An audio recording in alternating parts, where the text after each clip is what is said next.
Thank you, Mr. Speaker, for giving me this opportunity, for your kind.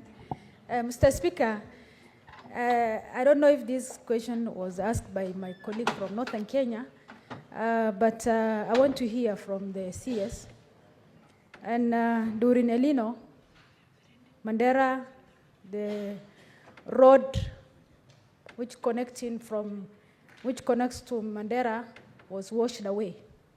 Mr. Speaker, that showed that by then in Elnino, Mandera is on blackout for almost a month because of we cannot ferry fuel from here to Mandera because of Elnino.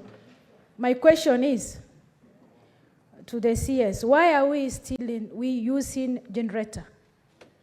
Secondly,